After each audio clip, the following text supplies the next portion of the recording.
Herðu, við ætlum að halda áfram að tala hérna Evrópusambandið og hingað kominn Hilmar Þór Hilmarsson, prófessor á Akureyri, sem að verið svona lóðsokkar í gegnum breytingar á valdahlutföllum í heiminum, mikið rætt öryggismál. En núna ætlum við að ræða Evrópusambandið. Ég baði að koma hingað til þess. En þá gerist það að hérna kemur bandarískur hershöfðingi í gær og það má eiginlega skilja þannig að bandaríski herinn sjáu fram á að vera hér með viðbúnað sem að er orðalag sem er kannski notað til þess að hérna verði varanleg vera einhverja hermanna. Það ekki? Hvernig tókar þetta sem hann að segja? Ég fagna þessu mjög vegna þess að hérna Þú ert ekki hernámsandstæðingur? Og ég alveg hissa á því að, nei, ég stuðning með því að við séum í NATO og ég líka stuð það að við séum með varnarsamninginn. Og það náttúrulega var, herinn fór á sínum tíma á 2006 í óþökk stjórnvalda. Nú eru margir Íslendingar ekki hrifnir að hafa varnarlið í landinu, ég veit það alveg, en ég held að stjórnvald hafa alveg síðan verið að biðja meiri viðveru. Og eina aðalástæðan fyrir því að Ísland að það gert út á Evrópusambandsaðild það öryggismálin sé í ólagi hjá okkur. Heldur þá að bandarískur hershöfðingi komi hingað til þess að segja þetta, til þess að segja við Íslendingar sem að fara að kjósa eftir 10 daga að það ekki ástæða til þess að gangi í Evrópusambandið vegna þess að sé að rofna varnarsamningurinn eða vilji Bandaríkjanna til þess að verja Ísland? Ég get ekki, það engin leið að vita hvað að gerast í höfðun á stórveldi og það getur aldrei komist inn í höfuð og hvað eru nákvæmlega að hugsa, en það engin tilviljun að finnst mér að Marco Rubio þegar hann óskaði Ísland til hamingju á þjóðhátíðardaginn 7. júní að þá fór hann að dásama varnarsamninginn og hérna hvað hann verið mikilvægur og góður og allt þetta fram til göttunum, að senda þetta skilaboð. Venjulega væri ekki mikil ástæða til þess að þú ert að óska þjóð til hamingju með 7. júní á Íslandi þegar okkar þjóðhátíðardagur að fara að tala varnarsamningið í svoleiðis kveðju. En það var gert og það finnst mér alveg í mínum huga mjög líklegt að það sé vegna þess að bandaríska sendiráðið sem ekkert annað en bara stór eyru fyrir Bandaríkjana á Íslandi vita vel að það verið að tala þetta hér á landi og Evrópusambandið verið að tala að hefja viðræði við Evrópusambandið aftur og ég held að Bandaríkin hafi ekki mikinn áhuga á því að því það myndi veikja okkar sambandi Bandaríkin, við höfum bara við verum ekki með eins frjálsar hendur eins og við erum í dag. En hvernig þá? Það skiptir nokkru máli hvort við séum í Evrópusambandinu? Já, Bandaríkin eru komin í hálfgerð stríði við Evrópusambandið í öryggismálum og sérstaklega viðskiptamálum. Þannig og Donald Trump núverandi forseti, hann sagði the European Union was established to screw the United States. Þannig að það alveg ljóst að screw the United States, það ekki eitthvað sem jákvætt Hann fyrirlítur Evrópusambandið og leiðtoga þess. Og hérna þeir sendu þessa kveðju, auðvitað vita þeir nákvæmlega allt sem að gerast hérna. Að utanríkisráðuneytið í Bandaríkjunum veit allt sem að gerist, fylgjast með öllu og sendiráðið hérna fylgjast með öllu. Og þeir vita það alveg að það verið að gera út á það að Ísland sé varnarlaust og við þurfum að fá eitthvað svona Evrópuvernd. Já. Þessi Bandaríki sem ætla að fara að yfirtaka næsta nágrann okkar hérna. Bandaríkin þú ferð upp á fjöll á Vestfjörðu og sérðu Grænland. Hagsmunir Íslendinga og Bandaríkjana í varnarmálum fara algjörlega saman, eru nákvæmlega þeir sömu. Við erum eitt Norðurlandana sem er í þeirri stöðu að okkar hagsmunir eru nákvæmlega þeir sömu og þeirra. Og Eystrasaltsríkin og Norðurlöndin allt annarri stöðu. Við erum á stað þar sem að ef á að varandi kafbáta, hreyfingar á kafbátum og herskipum og öllu sem að tilheyrir stríðið átökum í Norður-Ameríku, þá er Ísland algjörlega ómissandi fyrir Bandaríkin, en það segir þessi hershöfðingi það. Hann segir að það sé mikilvægt fyrir varnir Íslands. Ísland sé í viðkvæmari stöðu en það var í. Það er alveg rétt. Og Ísland sé mikilvægt fyrir hérna varnir Norður-Ameríku, hann tekur það fram sem er algjörlega lykilatriði og það er algjörlega rétt hjá honum, og svo NATO. Það sem hann meina náttúrulega það að þarna eru Bandaríkin fyrst að hugsa sjálf sig. Það er alveg á hreinu. Stórveldi setja alltaf sína öryggishagsmuni númer 1. Við erum alltaf aukaatriði í sjálfu sér. Það er bara munurinn á okkur og hinum með sá að við höfum sömu hagsmunum þeir. Við viljum ekki að annað stórveldi taki yfir Ísland og við viljum ekki að eitthvað annað stórveldi frá stjórna hafinn í kringum landið. Og margir á Íslandi sem vilja ekki að koma með eitthvað bandarískur hersöfningi hérna og tilkynni okkur það næstu í aukasetningu að þeir ætla að vera með aukin viðbúnað hérna eins og þurfi ekki svona að spyrja okkur. Ég var ekki á sem fundi en hann var það sem hann að segja var það eftir sem ég lesa þessum fréttum sem ég hef lesið á Morgunblaðinu og hjá RÚV var það að hann vill ræða þetta sameiginlega hagsmuni og hvað þurfa að gera. Hann vill ræða, hann er opnað fyrir viðræður. Og þessar viðræður þetta hófst þegar Mike Pence kom hingað til 2019 tala að það þyrfti að halda við innviðum og bæta við innviðu á Keflavíkurflugvelli.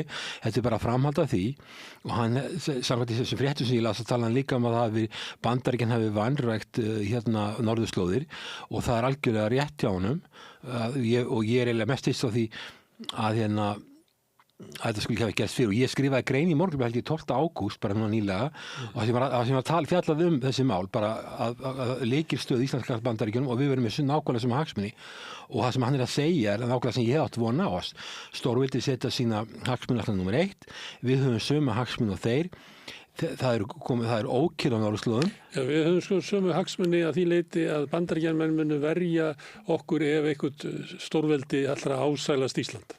Það er saman, en við höfum kannski ekki sama mat á því hvort þessi hagsmunir okkar að sé viðvarandi bandarískt herliðina. Sé bara við sem í hernámi. Ég meina að tala mikið fullveldi í dag. Já. Það er ekki fullveldið út með útlendan her í landinu. Þegar þú ert með varnarsamning við ákveði ríki og það tekur að sér að verja landið, að þá verður að hafa samráð við komandi ríki varnirnar. Og það sem hann er að gera, hann er að segja frá því að nú hefur staðan breyst. Og það öryggismatið allt annað. Staða Íslandi orðið miklu viðkvæmari heldur en nú var og aftur eins og þetta verið í kalda stríðinu og það þarf að bregðast við því og hann er að koma til Íslands, hann er ekki að kalla íslenska ráðamenn til Washington til að messa yfir þeim, hann er að koma til að segja þeim frá þessu mati sem að er mest þess að hafa komið löngu fyrir með þetta og tala að þurfa að gera eitthvað. Ég held að það hafi ekki gefið inn fyrirmæli en ég veit ekki hvernig stjórnvöld brugðust við þessu, ég hef ekki séð það en ég menna við erum með varnarsamningu, við erum í NATO og að vera í varnarbandalegi er give and take. Þú færð ákveðna hluti en það er vissar fórnir til þess að við þurftum að láta aðstöða hendi fyrir varnarliði. Þannig að það kemur mér ekkert á óvart.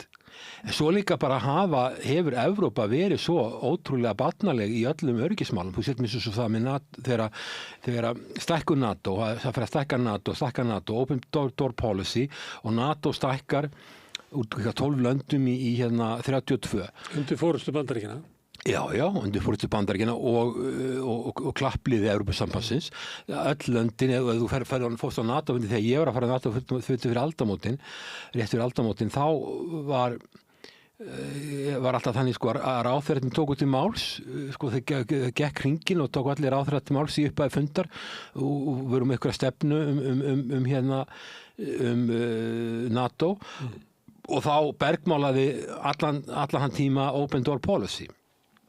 Svo endaði með því að NATO eru 32 ríki 1 milljarður manna Bandaríkin ráði ekki við þetta lengur þeirra ríkisfjármálaríkin og góðu lagi og svo enda með því sem maður mátti alveg sjá að Bandaríkin myndu íta kostnaðinum á þessu yfir á þessi ríki. Þetta síðan þessi stækkun NATO að mínum dómi og ég veit að það er mjög umdeilt var eina megin ástæðan þess að Úkraínustríðið varð og það hlaut að koma að því að Rússland myndi sjóða upp úr þó eins og við höfum margt sagt við fordæmum þessa innrás í Úkraínu og hún er ólögleg og allt það en ég meina stórveldi, ef þið telja að sínum öryggishagsmunum séu ógnað, þá skipta alþjóðalög voðalega litlu máli. Þetta verður orðað þannig að þú ert að pota með grein í augað á byrninum, þá enda með að hann slærið tilbaka. Já, hamburinn kemur einhvern tímann á einhverju tímapunkti og það er það sem gerðist að Rússar gera þetta. Það þýðir það að þetta hefur áhrif á Norðurslóðir því að Norðurskautsráðið er eins og það er 8 lönd í því og 5 þeirra voru í NATO fyrir, 2 þeirra voru hlutlaus, Finnland og Svíþjóð. Og svo var Rússland, það voru 5 ríki í NATO, 2 ríki voru hlutlaus, 1 ríki var ekki NATO. Svo gerist það út af Úkraínustríðinu að Finnland og Svíþjóð fer inn í NATO, sem eins og við vitum. Og þá eru öll ríkin komin í NATO nema Rússland. og þá finnst Rússlandi að þeirra staða á Norðurslandi sé farin að veikjast, þeir eru bara 1-7, þeir eru bara einir. En þeir eru náttúrulega með helmingin af strandlengjunni ef að má orða það þannig. Já, þeir eru bara 145 milljónir og miklu minna hagkerfi heldur en þannig löndin eins og Bandaríki sérstaklega, en þeir eru ekki með yfirburðastöðu þannig ef þú tekur fólksfjölda og auð, þau verka landsframleiðslu. Þeir náttúrulega eru kjarnorkuveldi en þeir fara að nota kjarnorkusprengju til þess að gæta sína hagsmuna á þessu svæði. Þeir hafa mikla hagsmuna því að vinna með Kína og að Kína vantar siglingarleiðir og þau vantar aðgang að auðlindum og þeir fara að skilgreina sig sem near Arctic state, Kínverjarnir, og hérna... Sem svolítið ævintýralegt, en alltaf leið. Já, að ég segi frá, ég er á leiðinni til Kína í október, ég flytti fyrirlestra og fyrir til Shanghai og mér er sagt að Shanghai og Singapúr sem er reyndar annað land sko, Shanghai er svona aðalviðskiptaborg Kína, þetta meira að fara til vatn ef að jökullið bráðnar á Grænlandi. Þannig að sko Kínverjar og Suðaustur Asía, hún er ekkert svona verður fyrir áhrifum. En það sé að segja að... Þá verður bara að berjast gegn sko loftslagsbreytingum.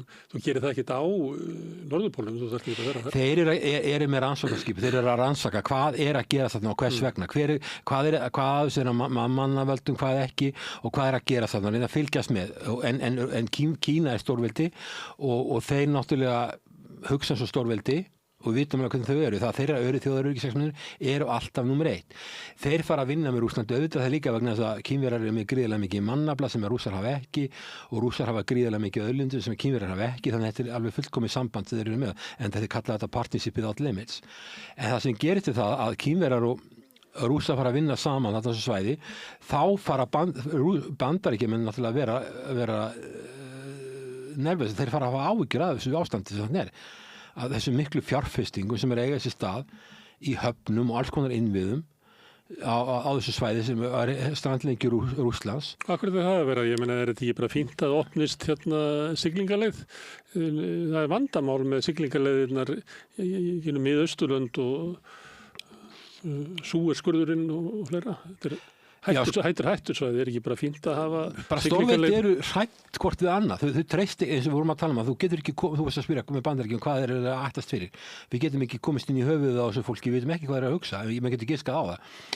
Þeir hugsa svona svo, Bandaríkjum hugsa svona svo, þetta Belt and Road eða Silk Road eða hvað þetta kallað sko, sem er hérna norðurslóðirnar og víða í heiminum, að þessir innviðir eru í dag viðskiptalegs eðlis. En það er auðvelt að breyta því. Þú getur bara siglt herskipaflota inn í þessar hafnir og þá er þetta orðið herskipahöfn. Þannig að sko Bandaríkjamenn treysta ekkert Kínverjum frekar en Kínverjar treysta ekki Bandaríkjamönnum. Og með þess að Rússar treysta hvorki Bandaríkjunum eða Kína. Þeir verða að vinna með Kína og vinna með Kína. En þessi aðalir eru allir hættir hverju annan og treysta ekkert hvort öðrum. En þetta er bara svona balansi að þeir eru að reyna að ná okkur valdajafnvægi. Og þá fara Bandaríkin að hafa áhuga á Grænlandi, að yfirráða með Grænlandi, vegna þessara stöðu sem á sína rætur í stækkun NATO og Úkraínustríðu. Og Grænland sem er mjög innviða fátækt land, þú séð þegar Ísland var hernumið af Bandaríkjunum á sínum tíma, þá Ísland var mjög innviða fátækt land, eins og Grænlandir. Og það vekur spurningar, hvers vegna stendur á því, hvernig stendur á því Grænland sem er búið að vera undir Danmörku svona lengi, hvers vegna er landið svona fátækt í innviðum? Hvers vegna er það? Ísland var líka mjög innviða fátækland þegar að Danmörk var hertekin hernuminn af Þjóðverjum og Bandaríkin komu hingað og tóku við og byggðu upp megin innviðilandsins Bretar áður en aðalega Bandaríkin byggðu upp innviðilandsins sem var grundvöllur fyrir því að landi gat lýsti við sjálfstæði í lokin þegar þeir fóru. En allavega það sem ég er að segja að það er samband held ég á milli þess hvað gerðist með stækkun NATO og Úkraínu og það sem er að gerast Norðurslóðum. Þannig það veikir stöðu Íslands líka því að íslenska ríkisstjórnin virðist vera óskaplega hrædd við Rússa og hún sé að þeir séu að koma. Ég sjálfur hef ekki mikla trú á því að þeir séu á leiðinni hingað. Ég held að þeir skilji alveg á hvað svæði við erum. Þeir eru að hugsa sinn... Þá segja í fyrststjórnvöld eða ráðherrarnir segja sem svo að neini þeir eru ekkert að koma hérna á einhverjum kafbátum en það eru aðrar ógnir. Þeir geta ráðist á innviði okkar, tölvu innviði og annað slíkt. En við erum í samstarfi, náttúrulega á þeim vettvangi erum við í samstarfi við Evrópusambandið eftir þessi ég best Norðurlöndin og við erum að tala og það eru tvíhliða samningar við lönd, ég meina það eru varnarsamningar við Frakkland og Þýskaland og við erum að gera og sem er sjálfsagt að gera.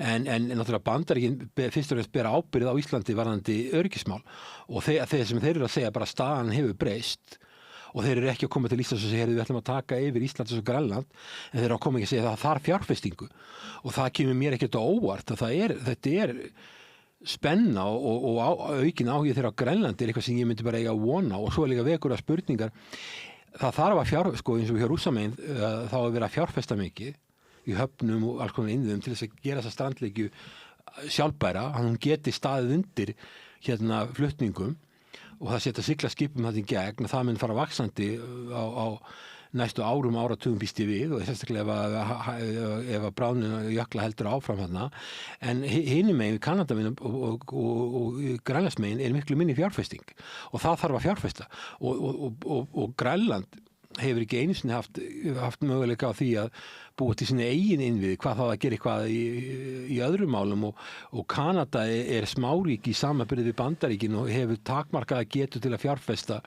í þessum innviðum og náttúrulega auðvitað svo er Alaska sem En er það ekki hluti af þessu það að siglingaleiðin yfir Rússlandi, við getum orðað þannig, er miklu vænlegri heldur en siglingaleiðin yfir Alaska og Kanada?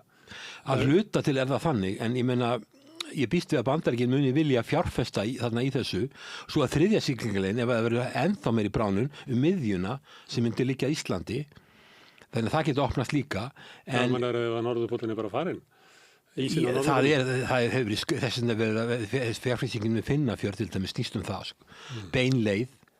Ég er ekki sérfræðingur í jöklafræðum sko, en það er talað að séu 3 leiðir, Northwest Passage, Northeast Passage, svo er líka í miðjunni, þá myndi Ísland verða meira svona mikilvægra sem uppskipunarhöfn, þannig að menn eru kannski ekki að tala eitthvað sem gerist á morgun, þetta getur verið á næstu áratugum, en það er alveg ljós sko að það er spenna, vaxandi spenna þarna og Evrópuríkin, mér finnst þess að þau sjá ekki hlutin í samhengi. Í fyrsta lagi að sjá ekki að það að vera að stríða við Rússland, það getur vel verið að maður getur hugsað svo í að við verðum að drepa allar eyða Rússlandi, brjóta Rússlandi í smáríki eins og sko öryggis og utanríkis málastjóri Evrópusambandsins að brjóta Rússlandi í mörg smáríki, svoleiðis hugsun og svoleiðis aðgerðir, það muni þýða það verður endalausu núningur við Rússland og að löndin þarna eins og Norðurlöndin önnur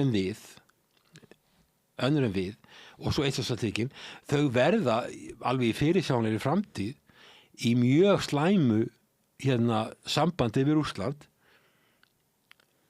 mjög svona hatur og óvild að báða bóa og átök, ég meina við vitum að það eru drónar að fara inn fyrir þeirra loftfelgi sitt á hvað, þannig að Rússland mun þjarma þessum löndum næstu ár og áratugi jafnvel, allavega næstu ár og það er engin vilji hjá þessum löndum til þess að reyna að finna ykkur að langtíma lausn. Ég meina, þú getur haft, þó að sé óvinurinn, þá getur þú samið vissa hluti, sko, vissa reglur og vissa hluti báðum til hagsbóta, jafnvel þó að þú sitt að semja við óvinnin, það er hægt að gera það.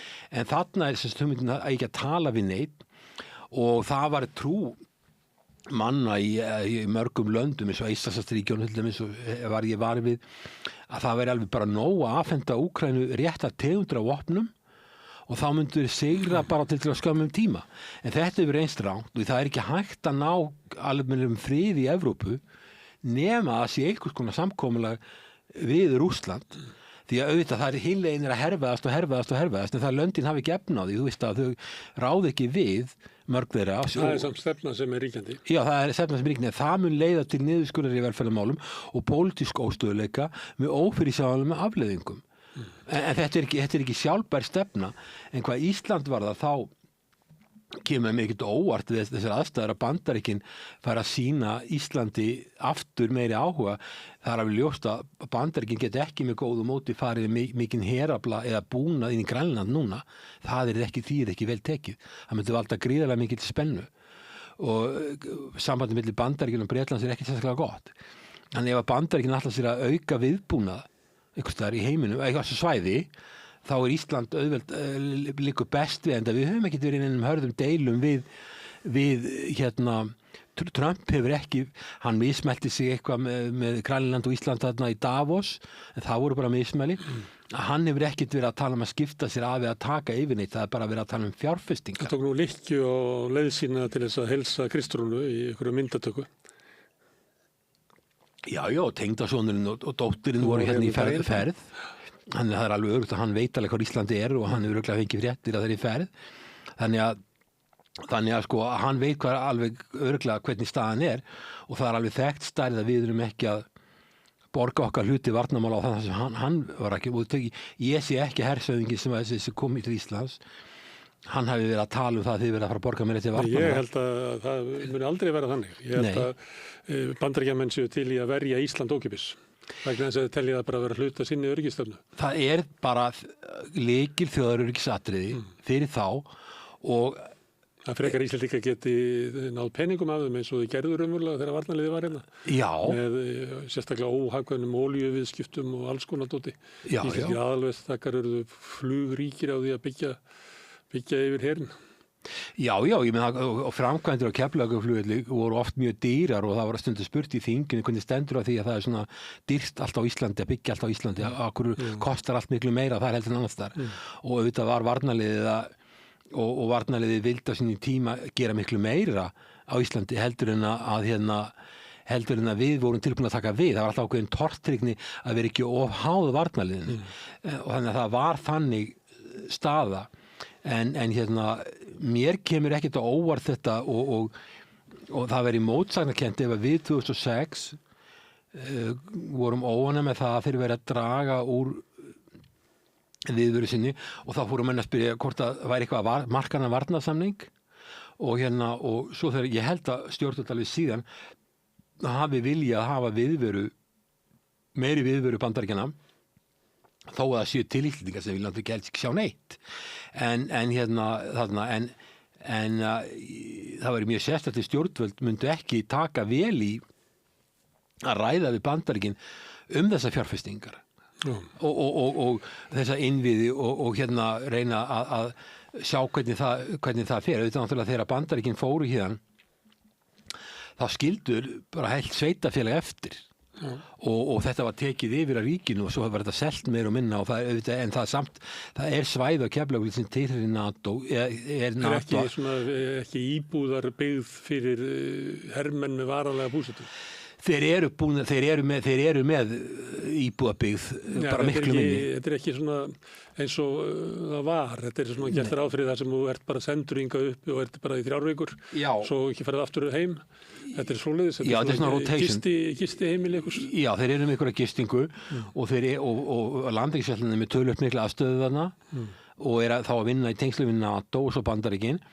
Og svo verður bara auki við þetta og það var ekkert sagt nákvæmlega hvaða fjárfestingar eru verið að tala um en það hefur verið þarna þegar maður kemur á Keflavík þá eru þarna kapítulavélar alltaf maður sér alls konar flutningavélar hvert þær eru að fara og hvað þær eru að flytja veit ég ekki en það er kapítulavélar eru töluvert ábyrjandi alltaf á Keflavíkurflugvelli og það hefur verið viðhald á innviðum og þú veist að það hefur verið að koma kjarnorkukafbátar inn í Helguvíkurhöfn og það hefur verið að vinna við að stækka og bæta hana þannig að það hefur aldrei verið þannig að varnarlið færa alveg í burt. Við vitum ekki hvort að þessi yfirlýsing hersöðingja sé tengt umsókn okkar með Evrópusambandið, það má vera og þú talar svolítið út frá því að Bandaríkjamenn myndu síður vilja að við gengum inn í Evrópusambandið.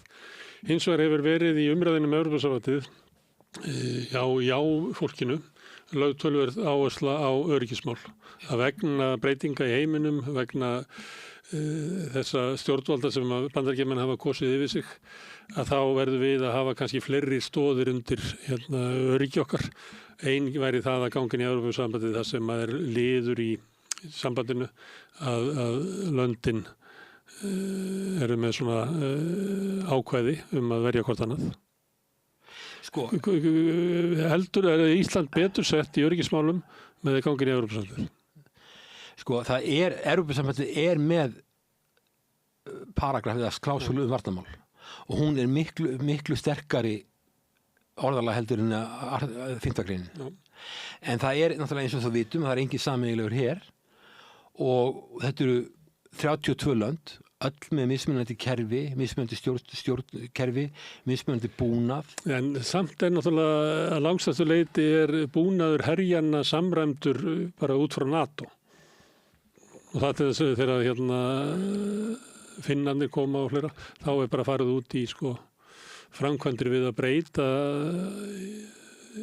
hjá þeim, aðlaga herinn að NATO-herinn. Einhverju leyti, við vitum samt að 60% eitthvað að búnaðinu sem þessi löndir hafa verið að kaupa eða koma frá Bandaríkjunum, þau eru miklu litur með sameiginlegan búnað en þó líka kaupa frá hvert öðru og annar stað frá, en eins og frá Suður Kóreu og annað, en það hefur verið talið vandamál að þetta eru 37 þjóðríki og það eitthvað samræmingan á milli en hún ákveðið vandamál og hvaða land segjum ef að Rússland myndi gera eitthvað aðhlaupa, koma og ætla að fara að gera eitthvað hér. Hvaða Evrópuríki ætlar að fara að verja okkur Breski sjóherinn ekki svipur hjá sjón? En eins og ég sagði áðan að þá eins og stjórnvöld talaði núna, þá það ekki að tala að Rússarnir komi bara og taki Austfirði.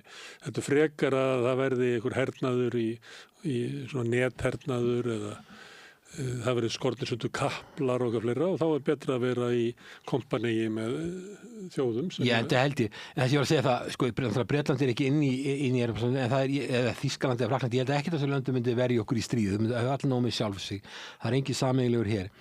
Varðandi sæstrengi að þá náttúrulega eitthvað sem auðvitað það eitthvað sem þarf að ræða við Bandaríkin og svo að hafa samráð við Evrópu og svo mjög gott ráð að vera ekki að kaupa vopn gegn Rússum. Ef þú ert að kaupa vopn og þú ert vopnlaus þjóð þá ert að gefa ákveðið tilefni til hefndaraðgerða. Það getur verið okkur finnst það fáránlegt en frá sjónarhótti stórveldis ef að þú gerir eitthvað svona þá það talið vera óvinveitt. Og þá skapast ákveðin það hugmynd getum við gert eitthvað á móti sýnt þeim að við getum líka gert þeim eitthvað þannig að þess vegna ég að því að Ísland hefur þá sérstöðu með Norðurlandana og Íslandsríkjana að við erum ekki með neitt hér þess vegna eigum við aldrei að gera neitt sem að gæti gefið tilefni til þess að sé ráðist á okkur. Það bæði þessi ríkisstjórn og síðasta ríkisstjórn hafa gert það. Já, mér finnst þetta mjög óskynsamlegt að hafa gert þetta og líka þetta með lokun sendiráðs sem við sagt sem átti aldrei að gera en við eigum ekki að gefa neitt tilefni til þess að það sé ráðist á okkur því að við getum ekki treyst á þessi lönd. En telur það auki öryggi Íslands ef að Ísland gengur í ESB? Nei, ég held að auki ekki öryggi Íslands. Við erum í viðskiptum við Evrópusambandið, við erum í sameiginlegu vinnumarkaði, við erum með frjálst flæði vöru og þjónustu. Ég get ekki sé að það gerir það með neinu sem máli skiptir og það líka annað í þessu máli að varandi samvinnu við Evrópusambandið og nágrannaríki eins og Bretland og Norðurlöndin og allt þetta, við getum alveg gert þetta án þess að fara inn í Evrópusambandið. Það ekkert sem bannar okkur það hafi verið gerðið tvíliða samningar sem tengist varnarmálum við Frakkland og Þýskaland og það þetta verið í alls konar samstarf og Norðurlöndin á vegum NATO eru með samráð og svo framvegis. En við verðum alltaf að hafa það í huga þegar við verðum að vinna með hinn Norðurlöndunum og Íslandi, Lettland og Litáin að við höfum öðru við allt aðra hagsmuni en þau og við erum alltaf unni staðir til þau þess vegna þurfum við og við erum herlaust land, við þurfum alltaf að vinna þetta út frá okkar hagsmunum. Mér finnst ríkisstjórnin vinna voðalega mikið að hafa þessi og fyrri ríkisstjórn verið að vinna út frá hagsmunum annarra landa. Hún ekki að horfa á Ísland, hún horfa á En það komið hugtak sem heitir þetta að vera verðugur bandamaður. Já, Eistland, Lettland og Litáin. Aðstoðum önnur lönd í þeirra utanríkisstefnu. Við getum alveg aðstoða lönd en við getum gert á annan hátt. Ég meina, ég býst í því ef það ráðist á Eistlandsríkin, Eistland, Lettland eða Litáin eitthvað þessu löndum, við myndum reyna að hjálpa þeim einhvern hátt. Við myndum ekki, ég veit ekki hvort það færi mjög vopnakaup, ég myndi ekki gera, við getum aðstofað og mér þess að artikul 5 og hún segir ekki endilega að þau eru að vera vopn en mér finnst að það eins og ríkisstjórnin hún leggja jöfnu okkar stöðu þessara ríkja. Og það þarf að gera alveg greina menn að við erum á allt öðruvísi stöðu sem betur fer og þurfum að hafa okkur þannig og svo líka þessi sérstaða Íslandsvarðandi það að við erum ekki með herða því það við eigum ekki að taka þátt í hernaðaraðgerðum og þannig að menn verða að fara varlega í þessu og ég myndi bara taka vel í það sem Bandaríkjamenn að gera, en ég held að þeir séu ekki að senda einn fyrirmæli, en þeir eru bara að segja okkur það sem við vitum. Það einhver ekki öryggi okkar að ganga í Evrópusambandið. Þú ert hagfræðingur, ekki? Já, ég tók próf í hagfræði. Já. Myndi það ekki bæta svona efnahagslegt öryggi Íslands að taka upp evru? Sko, Finnland er eitt land Norðurlandana sem við tekið upp evruna og ég skrifaði grein nýlega þetta, hagvöxt í Finnlandi miðað við Ísland. Það var það ekki svolítið óheppilegt að því að inn í því tímabili hrun Nokia fyrirtækisins. Jú, við höfum sem hafði bara áhrif á það var bara stöðnun í Finnlandi í 10 ára eftir. Við höfum orðið fyrir alls konar áföllum líka, eins og þeir. En Nokia var eiginlega stærri hluti heldur en kannski Play eða eitthvað var á Íslandi. Já, Nokia, svo náttúrulega viðskiptaband gegn Rússlandi og það alls konar hluti sem eru búin að hafa áhrif á það. En þeirra hagkerfi stendur illa. En þegar ég hef skrifað grein þar sem ég bar saman Evrópusvæðið og Ísland. Og þá kemur í ljós að hagvöxtur á Íslandi helmingi hærri en það svæðinu. Atvinnuleysið helmingi minna en verðbólga helmingi hærri. Og þá skammar með mig þegar þú ert að taka eitthvað land, ekki vera að bera Ísland saman við allt heldur eitthvað land. Og ef ég bera saman Finnland, þá það líka ómögulegt. Og þetta hafa allar svona greiningar ákveðin takmörk. Þetta ekki Írland? Það er meiri hagvöxtur af Íslandi. Írland er dæmi sko ég hef ekki rannsakað Finnland sérstaklega það sem að Írland hefur sérstaklega, það er alls konar fyrirtæki sem eru skrásett í Írlandi sem er ekki þar. Og ég þekki hagfræðinga til dæmis hjá London School of Economics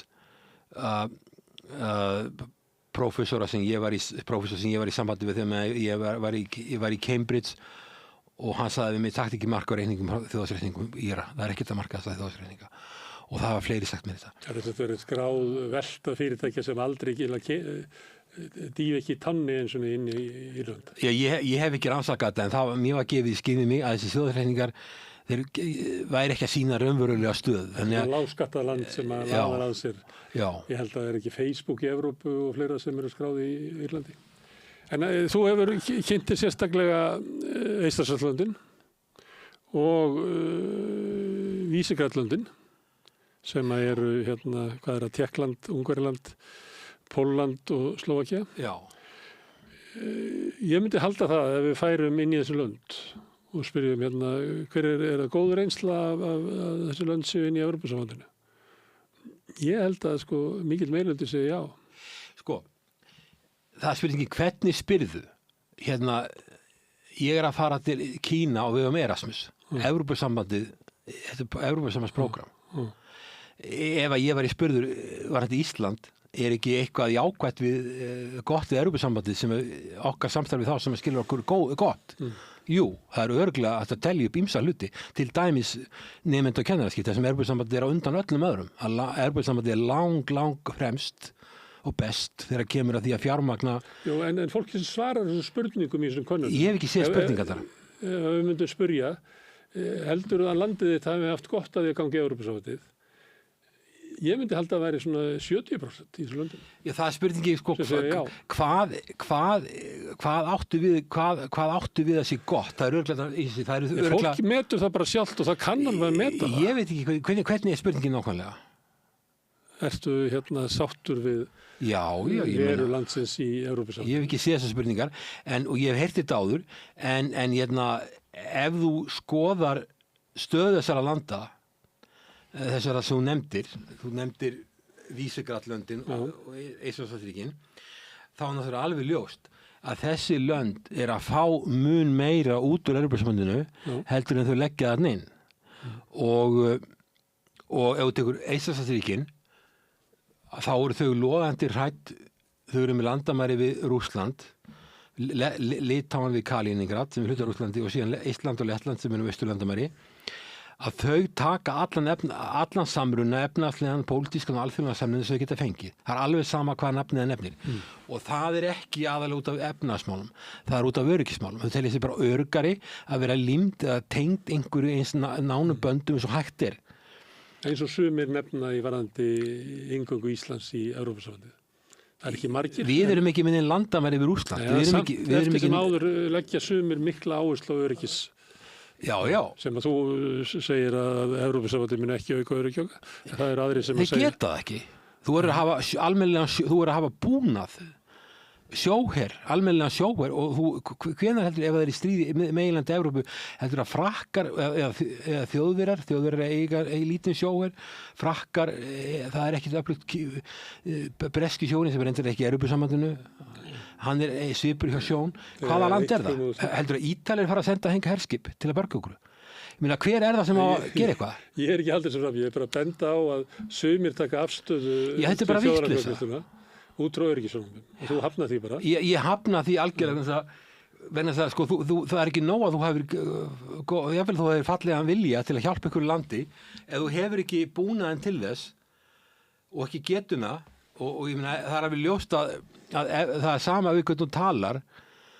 Ég hef hlustað á viðtal við æðsta hershöfðingja Þýskalands ekki til lengur síðan og það er alveg ljóst að Evrópa er ekki tilbúin til að verja sjálfa sig. Þeir ætla þangað og Þjóðverjar til dæmis að þú nefnir þá, þeir ætla að byggja upp sterkan her og svona miðað við söguna þá getum við gert ráð fyrir því að þeim takist það alveg. Já, við hefum líka, ef við tökum söguna þá vitum við alveg hvað það þýðir þegar að þjóðir eins og Bretland, Frakkland og Þýskaland fara að keppa sín á milli hver sem stærstur og sterkastur.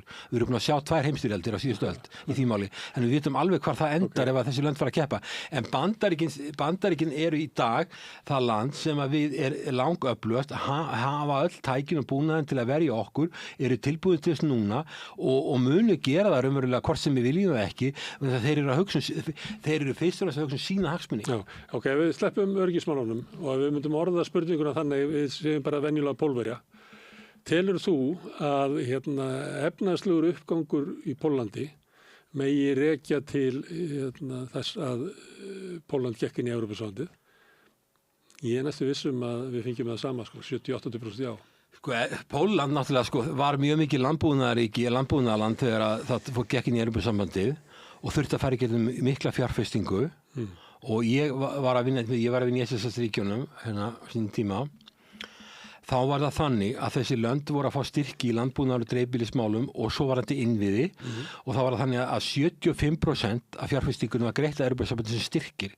Þeir þurftu að útvega 25% sjálfur og þess vegna kom Alþjóðabankinn inn í málið. Til þess að hjálpa þeim að útvega þessi 25% sem vantaði upp á svo þau geti fengið styrki. Þú gátt ekki fengið styrkina en þau ættu 25% og þessi lönd voru öll illa stödd og áttu litla peninga og eiginlega enga peninga og þess vegna voru við að hjálpa þeim að finna þessa peninga sem ávantaði og undir lönd sem að fengu þetta mikið af peningum til að byggja innviði, til að endurskipuleggja þessi landbúnaði, gera hann fjölbreyttari og renna fleiri stoðum undir hagkerfið.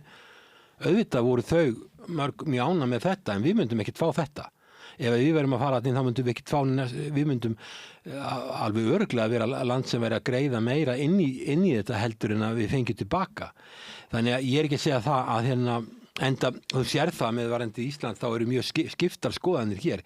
Þetta er bara svona 50% vill ekki svona ræða Evrópusambandið og 50% vill hefja viðræður og sumir af þeim eru bara með þá trú að það sé að sjá einhvern pakka, það verður bara samningur upp á fleiri hundruð blaðsíður sem kemur út úr þessu og það er mjög ólíklegt að Ísland fái geti gert grundvallar breytingar á bandalagi með 450 milljónir manna innanborðs. Já, það er nú svona út af öryggissjónarmiðum og það er eini áhugin sem að Evrópusambandið hefur eiginlega á Íslandi. Ég meina við skiptum ekki svo miklu máli hvort við erum vinnið úti í svona efnahagslega. Já, þú meina að þeir ætla að gera Íslanda í svona herstöð? Ég meina við erum að tala Bandaríkin og Bandaríkin eru til í að út af sérstöð Íslands, legu Íslands og mikilvægi fyrir öryggismál Bandaríkjana. Þá voru þeir til í að borga allt og hátt verð fyrir það sem íslenski aðalverktakar gerðu, allt og hátt verð fyrir olíuna sem þeir keyptu, allt og hátt verð fyrir flutningana. Þannig að þeir horfðu bara í gegnum fingur sér við það að Íslendingar væru að okra á þeim og þeir tóttu að bara vera þess virði að láta það yfir sig ganga vegna þess að Ísland væri svo mikilvægt. Og það sama getur áttu Evrópu, að þetta er Ísland vera það mikilvægt fyrir öryggishagsmuni Evrópu að við megum eiga þennan fisk og við megum hafa þetta bara eins og við viljum meira og minna. En það er efnahagslega þá vigtar þetta ekki. Það er kannski allt annað en þeir eru að taka inn sko 20 miljóna þjóðir eins og Pólverja og Ég get ekki séð fyrir mér að Evrópusambandið fari að bjóða okkur eitthvað slíkt. Ég meina þú meinar að þeir fara að bjóða okkur einhverja risastyrki og alls konar fyrirgreiðslu. Sko, hvernig peningum er driftin Evrópusambandsins er samkvæmt ákveðinni formúlu og öll lönd sem eru með meðaltekjur sem eru hærri meðaltali, sem við erum langt fyrir meðaltal, þau eru alltaf að borga meiri innheldur en út. Þessi landbúnaðarstyrkir eru annars vegar með fólksfjölda og hins vegar við ferkilometra. Og við getum bara skilgreint öll heiðalöndin sem hluta landbúnaðarkerfin okkar og fengi miklu hærri styrki heldur við greiðum inn. Ég held valla og svo bara líka er staða Evrópu það erfið í ríkisfjármálum og svo líka það ekki bara með Evrópusambandið að það sé farið að taka sameiginleg lán. Og það var einhver lögfræðingur að skrifa það að varðandi Evrópusambandi þá væri fjarstæða að halda það að skuldastaða sumra ríki hefði áhrif á önnur ríki og ég vildi bara að koma því að vegna þess að það er hérna þó þessi ekki alveg það sama við vorum að tala að ég held að það sé algjörlega rangt vegna þess að þegar að Grikkland fór á hérna lenti í vandræðum þá var settur á fót sjóður til að hjálpa því sem að var 500 miljardar evra sem er í honum sko European Stabilization Fund eða hvað hann hét sem er ennþá við líði sko og hérna og það þurfti öll lönd að leggja í þetta og Finnar eru svo reiðir að þeir vildu henda Grikkland út úr evrusvæðinu frekar en að leggja inn að sjóð. Það gerist ekki. Meðal annars vegna þess að Grikkir höfðu svindlað sig inn eiginlega falið skuldir sína þegar þeir komu inn. Þeir fölsuðu þjóðhagsreikningana. Og það vekur áleitna spurningar hvernig stendur á því að svona batteri eins og Evrópusambandið sem er fleiri neitt starfsmaður, hvernig hafa þeir enga endurskoðendur, hvernig okkur sáu þeir ekki gegnum þetta, hvernig getur svona bandalag með 20.000 embættismanna ekki séð í gegnum það að þessi þjóðhagsreikningar eru bogn eitthvað skrýtnir. Það langaði bara svo í Grikkland. Það má vera, en allavega þeir fóru henni. Og Grikkland er svona 2% af evrusvæðinu. Ef að Frakkland og Þýskaland verða greiðsluþrot og þau eru í svo miklu skuldum, verða greiðslufall, þá er það 35% á öllu svæðinu, verkri landsframleiðslu, og þá myndi evran bara hrynja, sko, það er hrun. Og látið þetta til hugar, að ef það er eitthvað lagabókstafur sem segir það að lönd þurfi ekki að bera ábyrgð hvert og öðru, non-bailout agreements, sko, svona lagabókstafur skiptir engu máli í krísu þegar að verða alvarlega kreppur, þá er öllu bara breytt. Við sjáum eins og það að það er líka sagt í Maastricht-samkomulaginu, Maastricht Treaty, að halli og ríkissjóði megi ekki fara fyrir 3% af verkli landsframleiðslu og opinberar skuldir ekki frá 60% af verkli. Það er ekkert farið eftir þessu. Og Evrópusambandið hefur engin tæki til að framfylgja þessu. Við erum með sambærilega reglur og við förum heldur ekki eftir því. Við erum, ef við skoðum okkur, við erum ekki með reglur hámark opinberar skuldir. Jú, við erum með þetta var tekið úr sambandi við í COVID og Daði er með þetta inn í sínum reglum.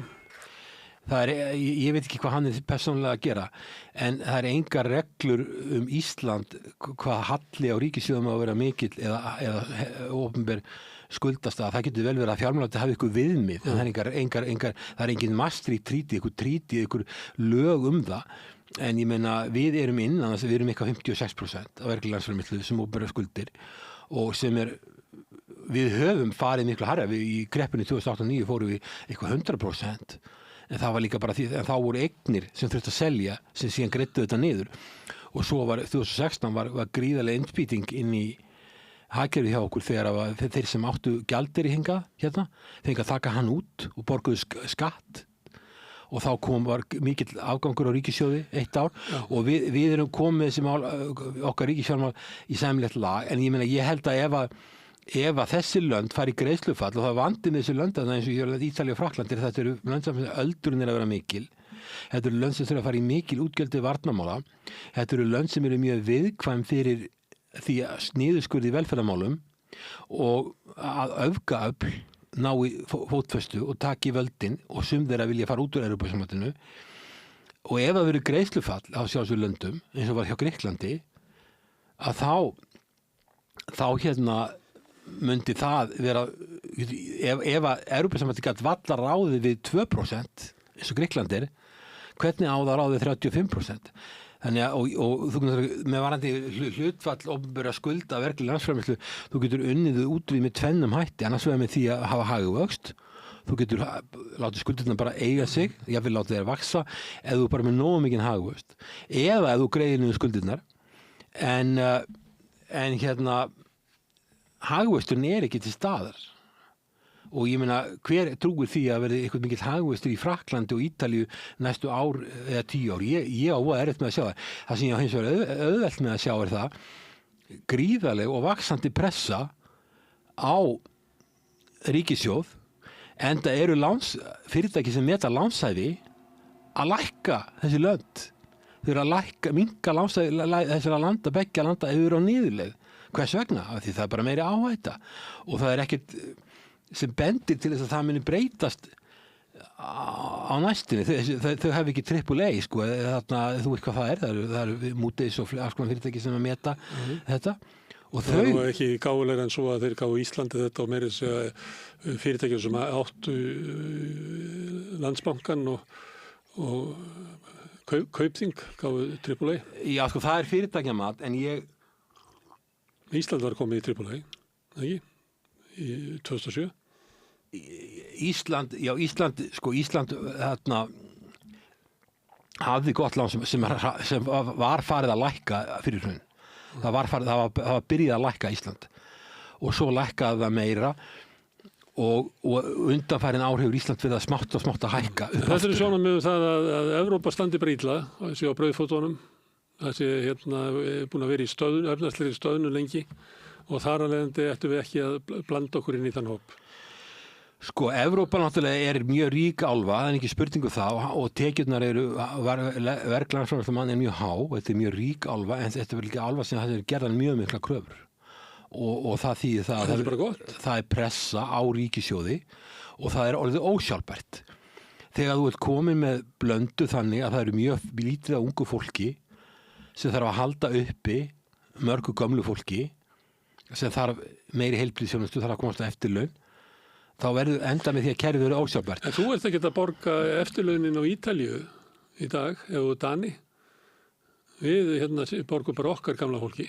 Já, það sem ég var að segja við því. Það verður ekki tekin af okkur lífeyrisjóðirnir. Ef það verður greiðslufall í þessu löndum, þá bitnar það á öllu myntbandalaginu á endanum. Ef það verður greiðslufall, eins og var því í Grikklandi, þá bitnar það á öllum löndum. Það var eftir hrun í landi sem hafði raunverulega svindlað sig þarna inn.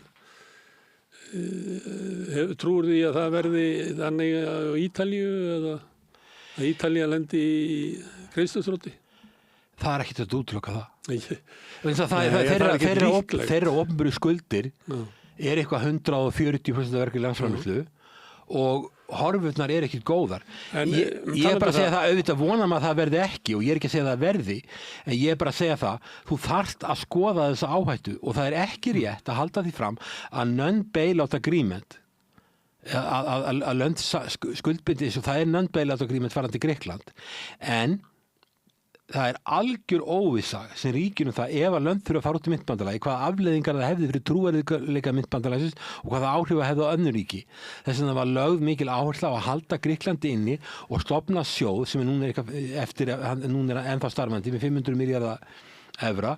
Hann myndi duga bara til að hjálpa einhverju smáríki. Hann myndi duga til að hjálpa Portugal eða Grikklandi eða jafnvel Finnlandi eitthvað, en hann myndi ekki duga að þú þyrftir að fara að vinna, þyrftir að fara að koma inn í lönd sem eru kannski 30-40% saman eins og í Frakkland og Ítalía, því að þá ertu ekki að tala um 500 milljarða evra, þú ert að tala um kannski 6-7 trilljónir. Men Hilmar, eitt sem hefur sagt í þessar umræðum Evrópusambandið sem náttúrulega umræðin út allt, en það breytt mál. Það ekki þetta kvart yfir því að það snúist öryggismál og ríkisfjármál og alls konar hluti og náttúrulega myntina líka. Að þú tekur dæmi af Ítalíu sem að ríkið skuldar 140% af landsframleiðslu. Við erum einhvers staðar nálægt 60. Við erum samt ríkissjóður Íslandi er samt að borga líklega 3 sinnum meira í vaxtagjöld heldur en Ítalir. Já, ég hef ekki skoðað þetta, auðvitað. Þú er oft séð þetta. Auðvitað er það áhugefni, en bara málið er bara það. Vextirnir á krónunni eru svo stjarnfræðilegir. Ríkissjóður Íslandi hendir 130 milljörðum í vaxtagjöld á hverju ári. Á meðan að ef við værum með evruna þá myndi það detta niður líklega í 50. Já, en sko, viðskiptahalli. Viltu ekki nota þennan pening? Viðskiptahalli þar á meðal vaxtagjöld dragast frá verðlagsframleiðslunni, skilurðu? Því að við erum opið hagkerfi, við erum með ríkissjóð, við erum með einkaneyslu, við erum með samneyslu og við erum með fjárfestingu og svo erum við líka með viðskiptajöfnuð og fjármagnshreyfingar fara þar í gegn. Þrátt fyrir þetta eru við með helmingi meiri hagvöxt. Jú, en ég er bara að spyrja vaxtakostnaðinn sem að fylgja krónunni. Já, ég veit að ég vil horfa á þetta í heild. Viltu ekki nota þessa 70 milljarða sem að ríki borgar umfram sem er gjaldið út á krónunni og krónuvöxtunum. Þú getur eitt þeim í uppbyggingu innviða og borga gamla fólkinu. Þú ert að gera ráð fyrir því, ef við tekjum bevruna, að þá myndi hagvöxturinn halda áfram að vera svipaður á hann var, eða hvað? Reynslan sýnir það að þau eru búin að festa gengið og þau eru með svona takmarkanir á ríkissjóði, þá hefur reynslan sýnt það að hagvöxtur minnkar mjög mikið. Þannig að sko, ég meina, og atvinnuleysi eykst mjög mikið og einhver hagfræðingur sagði það, þá bara flyttur fólki úr landinu, við tökum upp evruna og við losnum bara við Íslendinga á landinu og það er bara gott að því að fara bara eitthvað í burtu og koma ekki tilbaka. Ég meina sko, ég er að horfa á hagvöxtin, ég er að horfa á... Við erum í svoleiðis ástandi núna, það er að fækka erlendur ríkisborgurum samkvæmt þjóðskrá. Við okkar frá hrunið 2009 hefur okkur fjölgað 25%. Það er núna það sem hafið þessu ári. Já, það virðist vera þessi kenningum að íslenski vinnumarkaður sé þannig að það sé svona sveiflu jafnar í honum út af erlendu vinnuafli. Það virðist vera að virka núna þegar við erum búin að vera í samdrætti og það er ekki fyrirsjáanlega neitt sérstakur hagvöxtur hérna. Að þá sjáum við að erlendum ríkisborgurum á Íslandi fækkar. Þannig að því þú veist að efast þessa kenningu að þegar harðnar í dalnum að þá sé sveigjanleiki vinnumarkaðnum vegna þess að við tilheyrum EES. Já.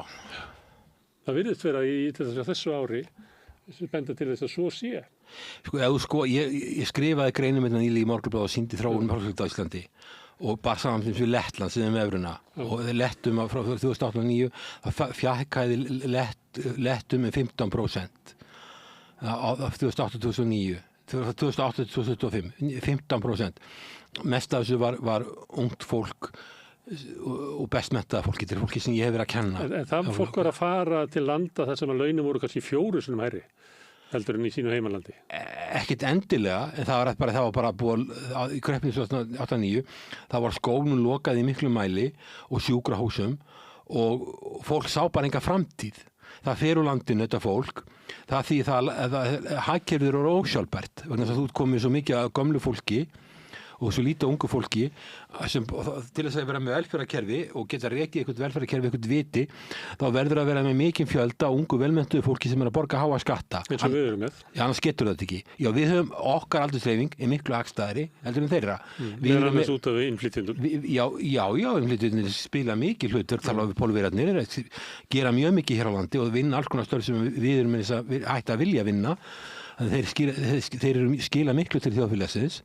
Það er líka fólk hérna frá Austur-Asíu, Víetnamar og Filippseyjar og Tæland og alls konar fólk hérna og ekki bara Evrópubúar. Pólverjar gera mikið hér og fólki sem býr frá Íslandsríkjunum kemur hérna líka. Þannig að en ef þú skoðar heildarfólksfjölda, það hafa sveiflurnar ekki verið mjög miklar og sveiflurnar sem og fólksflutningar hérna í landi í hruninu 2008-2009 voru bara brota því sem varði í Íslandsríkjunum. Miklu minni. En auðvitað er það þannig. Það sé tengt evrunni? Já, það er tengt evrunni. Vegna þess að það sem gerist það, þú getur ekki fellt gengið og þá verður að beita ríkissjóði miklu meira hörku að skera niður og það ég veit að þegar ég var að vinna í SST-ríkjunum frá 1999 til 2003 og ég var neitt að farið þegar kreppan skall á, en ég fylgdist alveg með þessum máli og var í sambandi við Alþjóðagjaldeyrissjóðinn. Þeir vildu fella gengið 50%, því þeir töldu að ef það ekki gert, þá þurfti að fara í miklu róttækari aðgerðir í ríkisfjármálum. Og þetta verið allt of mikil, allt of svona, þetta var aðgerðir sem væru bara ekki sjálfbærar og myndi hafa valda miklu tjóni í þjóðfélaginu, og ég var algjörlega sammála þeirra mati, ég skrifaði bók um þetta mál. Algjörlega sammála þeirra mati að þetta var allt og erfitt. Þetta hafði þar afleiðingar, þeir mistu svo mikið af mannauði sem að kemur ekki tilbaka. Þetta er búin að mista þetta fólk út og kemur ekki tilbaka og myndi gera þessi lönd ósjálfbær. Þannig ef þú getur ekki fellt gengið, þá verður að beita ríkissjóði að miklu meiri hörku heldur en þú gerir annars. Núna er þetta að lýsa evrunni næstu svo eitruðu peði að fólk tegi sig eftir henni. En eins og raunin með Eystrasaltslöndin að þeir eru búin að taka hana yfir þá ertu varnarlaus gagnvart efnahags niðursveiflu sem getur þá í staðin fyrir að vera kannski tímabundi vandamál eins og var hér eftir hrun, getur orðið viðvarandi eyðilegging á samfélaginu, svona skaði á samfélaginu og missa mikið á ungu fólki frá. Já. Og þú getur bara setið uppi með sem er bara mjög erfitt að vinna þessu út úr. Vandinn hjá okkur sá. Já, býtu, en þetta gerist ekki þegar Danir tengdu krónuna við evruna. Nei. Ekki í Finnlandi, því að það er þetta að benda á önnur áföll sem að kannski skýra. Ég tökum bara Danir. Já. Að Danir náttúrulega eru nátengdir Þýskalandi og þeir sætta sig við. Þeir eru hálfgerðir Þjóðverjar, þótt að sé leiðilegt að segja það. Já, þú getur sagt að Danmörk sé bara skæ út í Þýskalandi, það er kannski ekki, má ekki segja þetta. Nei, má ekki segja þetta. En þeir eru í Danmörku, í Þýskalandi, þá eru þeir sáttir við að laun hækki svona kannski 3% ári sem er verðbólgumarkmið Seðlabanka Evrópu pluss 1% framleiðing. Þjóðverjar eru alveg sáttir við þetta.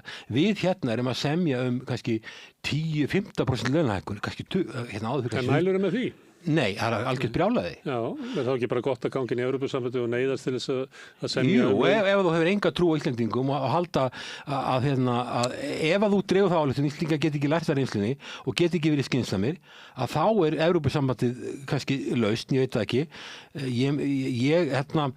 Að hækka laun svona mikið, það er alveg ljóst að það fer út í verðlagið.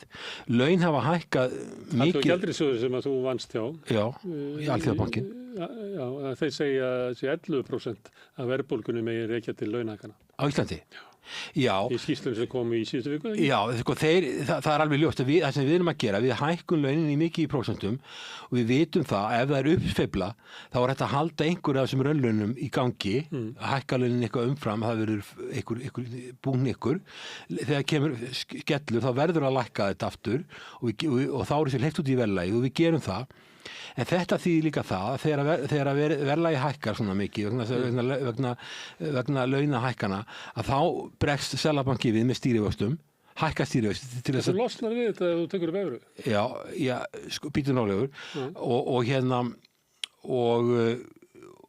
og náttúrulega stýrivöxtinir eru þeir vextir sem að viðskiptabankarnir taka og þá verða þeir að hækka lánin hjá sér og þá eru þeir sem eru að taka lán Íslendingarnir sem er að taka lán hérna, eða þeir sem er að taka lán hér á landi, að borga mjög háa nafnvexti, við erum þá að reynda að greina með raunvextum og nafnvextum, en þetta er náttúrulega ákveðin vítarhingur sem þarf að rjúfa og þetta er ekki, vandamálið er ekki krónan, vandamálið er hagstjórnin og vandamálið er vinnumarkaðurinn. Þú nefndi Danina, Danirnir vita það og þeir vita það að þýðir ekkert við þá að ætla að hegða sér öðruvísi á vinnumarkaði heldur en Þjóðverjar. Og Danirnir lærðu það, heldur við getum ekki lært það, ef þú telur að vera eftir svona verk? Ég myndi vilja það, en ef þú horfir á suma forystumenn Seðlabanka sem er svo nú er þetta forma bankar, svo er alls konar aðeins sem Seðlabanka sem keppast að lýsa við vantrú á krónunni og ekki hjálpa það nú. En ég myndi halda að Íslendingar geta lært þetta og það er að vera nauðsynlegt fyrir okkur, en ég held að ég bara segja þessu svo. Ég myndi spyrja Ásgeir Brynjar Þórðarson sem er líka í þessu þætti. Þá myndi að segja besta leiðin til þess að koma upp þeim aga sem að sannarlega vantar á Íslandi er að ganga í Evrópusambandið. Já, það er bara best að láta aðra hugsa fyrir okkur og stjórna okkur. eins og þarna verið peningamálastjórnin algjörlega farin úr okkar höndum en hvað myndi gerast? Hvað myndi gerast? Silfrinu í gær, þá voru menn að segja það það er ekki hægt að gera alltaf sömu hlutin og búast við annari útkomu. Það er að breyta ykkur afgerandi því að núna segja allir sem að vilja ekki ganga í Evrópusambandið að við getum alveg leikið okkur á því að lækka vexti og við getum leikið okkur að hafa stöðuleika hér og við getum leikið, en við höfum aldrei gert það. Sko, stöðuleiki í íslenska hagkerfinu hefur farið vaxandi. Já, það er bara út af við erum heppin að fá ferða. Ég er ekki viss um það er hagstjórnin held ég sé skál. Sumir regna það í EES-samningnum. En hvað, segjum við tökum bevruna. Þriðja gerans. Hvað mun gerast? Að það eru verið töluvert líkur á því að það verið haldið áfram að semja laun sem eru miklu hærri heldur en hægt að standa undir. Og þá eru raunlaun á Íslandi myndi að hækka mjög mikið og þegar verða áföll hérna þá er ekkert að lækka þau, þú þurfir að lækka nafnlaunin og það er mjög erfitt. Það sem myndi þýða það að Ísland myndi missa samkeppnishæfni, launin myndi að hækka segjum 5 eða 10% og við erum komið með evruna og síðan verða áföll í þjóðfélaginu og þá er ekki hægt að bregðast við því, þannig að við getum ekki lækka gengi lengur. Þá er krafa það að ríkissjóður komi inn og bæti upp ástandið. Og sko, þetta myndi þýða að það er bara mikil pressa á ríkissjóði og skuldasöfnun í kjölfarið. Við getum, sko, það þyrfti alltaf að vera alltaf pressa á ríki, við getum ekki lækka gengið, þá bara meiri pressa á ríkissjóði. Við borgum lægri vexti, þannig að það er vinni skaði af því innan evrunar að taka sko, til þess að koma okkur í gegnum erfiðan tíma. Hagvöxtur á Íslandi hefur verið mun meiri þrátt fyrir þessa vaxtabyrði. Ég veit, þú voru að horfa á allan viðskiptajöfnuðinn í heild. Við erum að reka, sko, í það sem ég finnst vanta vorulega mikið í umræðina, hvernig ástandi er hérna. Við erum að skoða þessu Human Development til Sameinuðu þjóðanna sem metur tekjur, menntun, heilbrigðiskerfið og setur allt saman í eitt index, þá eru við númer 1 í heiminum. Og við erum með einhver alhæstu raunlaun sem til í heiminum. Við erum þrátt fyrir allt þó að séu margir gallar með einhver besta velferðarkerfi í heiminum. Ég veit að það eru margir gallar á því biðlistar í heilbrigðiskerfum alltaf, en sem við erum samt í fremstu röð eiginlega á öllum sviðum. Ef þú tekur hagvöxt á föstu verðlagi, þá eru við tvímælalaust hvort sem þú ert að taka heildartölur eða mann með mun betri framistöðu heldur en Evrópusambandið eða Evrusvæðið. Það verður líka, þú veist, það tekur meðaltal Evrusvæðisins, en ef þú tækir sko meðaltal af Danmörku, Svíþjóð og Írlandi, það er ekki, ég er ekki vissum að fengja. Þú komið til Írlands aftur. Nei, ég er að fara hringir í kringum Ísland. Við stöndum bara. Þetta er næstu nágrannar okkar inn í Evrópu. Svíjar er ekkert með evruna. Já, ok, það er ekki bara hollendinga. Þeir eru með elsta seðlabanka í Evrópu og þeir vilja ekki sjá evruna. En ef þú takir Dani, hollendinga og Íra, að þá færði ekki þennan samanburð. Vegna þess að við stöndum okkur miklu betur heldur en evrulöndin. Þú ert bara að taka bestu lönd í heimi. Sko, Danir eru við erum á því svæði, ég er að bara taka næstu lönd. Já, ég meina, sko, við erum í samanburði eiginlega öll lönd í heiminum. Sameinuðu þjóðunum erum við með bestu lífskjör í heiminu þeirra mælikvarða og þeir taka ekki bara tekjur, þeir taka heilbrigðiskerfið og menntakerfið og allt í eitt index. Glæpatíðni og hreint loft og guðmata. Já, þeir bara segja að þetta er besta landið og við höfum verið það hvað eftir annað, þeirra mælikvarða. En ok, þú nefndi Svíþjóð er ekki með evruna, þú varst að tala um Pólland hefur ákveðið það taka ekki upp evruna. Írland er með þjóðsreikninga sem er ekki mikið að marka. Írland, Danmörk er ekki með evruna. Þeir eru fastgengistefnu. Já, það er eiginlega sama. Já. Holland er ekki að kona niður. Nei, Holland er eitt af bestu löndum í heiminn. Þú ert að bera okkur sama við lönd sem eru... Við erum í þeirri deild. Já, ég veit það, en það er ekkert sjálfsagt að við sem í þeirri deild. Finnar eru ekki lengur í þeirri deild. Finnar eru komnir, sko, Finnar eru langt fyrir neðan okkur í dag. Ég meina, við erum okkar þjóðtekjur og mann þegar Evran var tekin upp. Það er yfir okkur. Ég er ekki viss um það. Jó, ég held að það sé yfir okkur. Nei, það myndi ekki skipta þessu máli, það sem ég er að segja, það sem Danir hafa gert, Danmörk er eitt af bestu löndum í heiminum, ásamt Íslandi, að Danmörk hefur gert það lært það sem ég held að, ákveður geti Íslandi ekki lært það, þeir hafa lært af Þjóðverjum, þú varst að tala um að þeir eru nátengt í Þýskalandi, þeir hafa lært það að launahækkanir geta ekki verið mikið meira heldur en verðbólgumarkmiðið pluss framleiðniaukning. Nema þú viljið bara auka hlut launafólks og minnka hlut fyrirtækjaeigenda. Já, sko, náttúrulega hlutur launin á Íslandi hafa verið að hækka og það getur orðið ákveðnu vandamáli líka vegna það sem gerist það þegar þú komur launlega svona hátt, þá fara útlendingarnir að streymin og sumum finnst það að vera óðalega slæmt. Ég er ekki í þeirra hópi, að ég held að mikið útlendingu hérna séu mjög góðir þegnar, en það er eitt af ástæðanum fyrir því að útlendingar flykkast inn í landið, að við erum að greiða það há laun og þú veist að segja að fólk sé að fara úr landinu. Það eru margir, ég held að hafa ekkert verið óalgengt með þá sem koma frá Póllandi að þeir búa á Íslandi ákveðin hluta ársins og fara svo heim til sín. Ég bara, við skoðum þessu ferðaþjónustuna hjá okkur sem er í hámarki á sumrin að mjög hátt hlutfall af þeim gistiheimilum og hótelum og veitingastöðum sem eru hringinn í kringum landið er fólk frá Mið- og Austur-Evrópu sem kemur hingað, vinnur í hátekju umhverfið með við þá og fer síðan heim þegar vertíðinni lýkur. Og það er ekkert óeðlilegt við það. Og auðvitað gerir þetta fólk líka, þeir sem koma að fara að gera vinnumarkaðinn sveigjanlegri heldur en hann hefði annars verið og það er ekki. En það hefur samt sem áður ekki verið neitt ábyrrandi hrun. Það hefði búin að vera nána stöðu fólksfjölgun á Íslandi frá 2008. Það var ákveðin hreyfing fyrstu árin, eitthvað fækkaði eitthvað, en síðan þá hefur verið stöðu aukning fólksfjölgun og þá er það bæði Íslendingar en líka mikið útlendingar. Þú ert hagfræðingur og ert prófessor við Háskólann á Akureyri. Ef ég myndi taka svona sirpu og tala við hagfræðinga Evrópusambandið, þá held ég að sé bara leitun að einhverju sem myndi ekki alltaf segja já. Já, við hverju? Ég held að þú veist, Gylfi Magnússon, Gylfi Sóeka var hérna einhvern tímann og sagði já af öryggissjónarmiðum. Þorvaldur Gylfason myndi segja já. Það er helst að Ragnar Árnason myndi segja nei. Já. En svo náttúrulega kannski ekki að marka þá sem er að vinna hjá SA eða viðskiptaráði. Af hverju er þín afstaða ólík svona, meginstraumi í íslenska hagfræðinga? Já, þú nefnir þarna afskaplega merkilega hagfræðinga, ekki skal ég draga úr því. Ég nefni það svona því sem ég held að... Ég skal líka nefna merkilega hagfræðinga sem þú kannski heyrt Joseph Stiglitz, hefur heyrt hann? Já, hann hefur komið til Íslands. Hann hefur stúderað íslenska hagkerfið mjög mikið. Já, mjög klár maður. Kannski ekki mjög mikið. Já, hann er mjög klár maður, afburðamaður. Hann hefur stúderað íslenska hagkerfið mikið.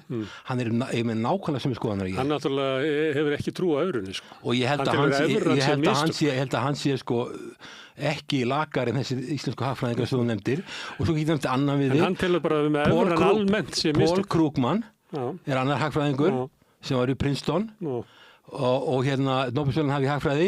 Hann er með nákvæmlega sömu skoðanir en ég. Þannig að ég er með svipaða skoðanir og þessir hagfræðingar sem eru bæði Nóbelsverðlaun og eru mjög færir og eru ekki lakar en þessir íslensku hagfræðingar sem kannski vilja fólki flytja úr landi. En þá snýðir spurningu við, af hverju eru íslensku hagfræðingarnir sem eru mest áberandi ekki í takt við Krugman og Stiglitz? Krugman og Stiglitz skilja það ef þú ert með lítið hagkerfi sem er sveiflukent, sem er með háar tekjur, þá þarf það að vera með dempara. Eins og bíll sem er að fara, getur þurft að fara í einhverjar ófæru, hann þarf að hafa dempara. En þessir, ég veit ekki hvað, ég held að hluti af skýringunni tengist auðlindum, útgerð, eitthvað slíkt sko.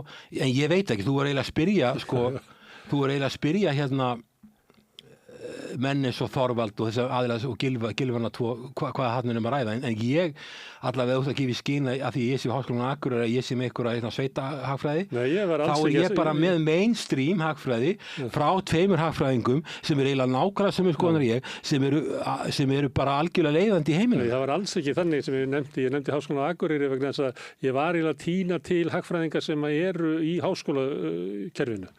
Háskóli Íslands, já. Já, sem eru flestir þar. Já. Og svo þess vegna var ég að nefna Akureyri að þú væri hluti af háskólakerfinu því að ég nenni ekki að vera að þylja upp hagfræðingarna sem að vinna hjá viðskiptaráði eða SA eða bönkum. Ég geti talið fleiri hagfræðingar hjá London School of Economics og fleiri hagfræðingar sem ég hef talað við í Cambridge, þar sem ég var gestaprófessor, var gestafræðimaður. Ég þekki fjölda hagfræðingar sem eru mjög þekktir, sem heimsfrægir og mínar skoðanir eru svipaðar á þeirra með mikill virðingu fyrir Háskóla Íslands þar sem ég útskrifaðist í grunnnámi á sinni fyrir meir en 30 árum. En allavega get ég sagt að þetta eru mainstream hagfræðingar og það er eitt sem að hafa í huga að ef maður skoða evruna og skoða Evrópusambandið þá er ekki hægt að svara spurningunni hvort við eigum að vera í Evrópusambandinu út frá efnahagsmálum. Það eru svo mörg mál sem koma inn í þetta og þar á meðal skal ég segja þér öryggismál og ein megin ástæða fyrir Eystrasaltsríkin og Finnland eru með evruna er ekki endilega efnahagsmál, það er af því þau eru með landamæri við Rússland sem þau eru hrædd við og þau telja sig vera öruggar að vera í myntbandalagi. En það rétt skiljað mér að þú ætlar að krossa við nei? Viltu ekki sjá hvað er í pakkanum? Ég líti ekki á mig sem já eða neymann, ég líti á mig sem að fræðimann sem er að benda á kosti og galla. En ég hef til dæmis... Þú aðalega bent og kalla við Evrópusambandið. Já, vegna sem ég finnst vanta svo mikið umræðu það. Ég hef skrifað grein á vísir.is þar sem ég tel upp ýmsa kosti. En ég er ekki að tel upp gallana því ég sé neymaður eða jámaður eða eitthvað. Eina sem ég er að gera er að segja þetta eru atriði sem þarf að hugsa. Og svo verður bara hver Íslendingur að skoða þessi atriði og önnur atriði og leggja sitt mat á þetta. En þú getur ekki út frá efnahagsmálum svara því hvort að við erum að taka upp evruna eða fyrir Evrópusambandið. Það eru svo mörg önnur, það kom inn í þetta öryggismál og alls konar pólitísk málefni sem tengjast auðlindum og þegar það kemur að öryggismálum þá myndi þáttur þess að vera í Evrópusambandinu eða hafa miklu minni vikt á Íslandi heldur en í Finnlandi sem er með 1300 km löng landamæri yfir Rússland sem er mjög slæmt samband eða Eystrasaltsríkin. Þú sér það að því líklegra, ef þú skoða bara kort, því nær sem lönd eru Rússlandi í Evrópu, því meiri líkur eru að því þau séu með evruna. Og ég er ekki að segja það að Rússland sé helst í stuðningsbæri evruna. Og það er líka þannig að það er ekkert land sem við getum teygt okkur í sem er með evruna. Sem við getum teygt okkur í, sem er í Evrópusambandinu, ekki Noregur, ekki Færeyjar, ekki Bretland, ekki Grænland. Ekkert að þessu fólki vill vera í Evrópusambandinu. Nei, og við tökum eftir því að Svíarnir sem eru mjög reyndir í peningamálum og með elsta Seðlabanka í Evrópu, þeir eru ennþá með eigin gjaldmiðil en minna og þannig að það er ekki að svara þessu en eins og sé, ég líti ekki á mig sem ég líti bara á mig sem einhvern sem er að benda á kosti galla en auðvitað eru svo margir þættir sem og mismunandi við þá sér á því hvað niðurstöðu fólk kemst það. Frábært að fá það hingað í stúdíó, Hilmar, og góða ferð norður aftur. Takk fyrir. En við höldum enda áfram við Rauðaborðið, við erum alltaf að reyna að skilja heiminn og sjálf okkur og samfélagið. Næsti kafli eftir augnablik. Ég heiti Kristinn Sigmundsson og styð Samstöðina. Samstöðin er óháð sjónvarpsstöð sem fjallar þjóðfélagsmál á vandaðan og yfirvegaðan hátt. Ég skora á ykkur að styðja hana með því að gerast áskrifendur. Samstöðin er ómissandi. Öflugur og ódýr auglýsingamiðill 40.000 manns sjá eða heyra þætti samstöðvarinnar í hverri viku. Ef þú vilt auglýsa, sendu póst á samstöðin@samstöðin.is. Við lifum á tímum þegar þörfin fyrir opna og gagnrýna umræðu er brýnni en nokkru sinni fyrr. Ég heiti Ólína Kjerúl Þorvarðardóttir og ég styð og vel Samstöðina, sjálfstæðan og óháðan fjölmiðil.